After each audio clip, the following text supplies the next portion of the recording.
దేవుని చిత్తమే తెలుసుకోలేని నాడు, దేవుని మనసేంటో గ్రహించలేని నాడు ఇక మనం దేవుని పిల్లమని చెప్పుకొని ప్రయోజనం ఏంటండి? దేవుని చిత్తం ఏంటో మనకు తెలియని నాడు మనం దేవునితో సమాధాన పడ్డామని చెప్పుకొని ప్రయోజనం ఏంటి? దేవుని పిల్లలు కాని వాళ్లకు కూడా దేవుని చిత్తం తెలియదు, దేవుని పిల్లలు మనకు కూడా తెలియదు. దేవునితో సమాధాన పడని ఈ లోక సంబంధులకు కూడా దేవుని ప్రణాళిక ఏంటో తెలియదు. దేవునితో సమాధాన పడ్డాం అని చెప్పుకుంటున్నటువంటి మనకు కూడా దేవుని ప్రణాళిక తెలియదు. మరి భేదమే ఉన్నది అంటున్నాను నేను. వాళ్ళకి మనకు వ్యత్యాసం ఏంటి? రక్షణ అనే దానికి అర్థం ఏంటి? ఆ మాటకు విలువ ఏంటి? అసలు అవసరం ఏంటి?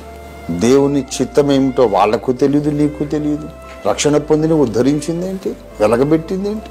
రక్షణ పొందక ముందు కంటే ఇప్పుడు నీకు ఎక్కువ కలిగిందేంటి?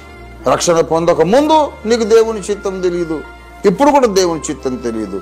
రక్షణ పొందక ముందు నీకు దేవునితో సహవాసం లేదు, ఇప్పుడు కూడా సహవాసం లేదు. నీవు ఏంటి ఉద్ధరించావు? నువ్వు రక్షణ పొంది ఏంటి లాభం? అసలు రక్షణ అంటే ఏంటి? What do you mean by that word salvation? What do you mean when you say I got saved by the grace of Jesus Christ?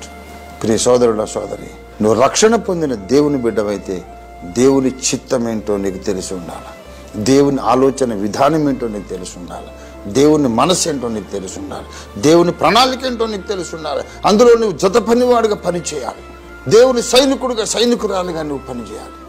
లేకపోతే రక్షణ పొంది అసలు ప్రయోజనమే లేదు.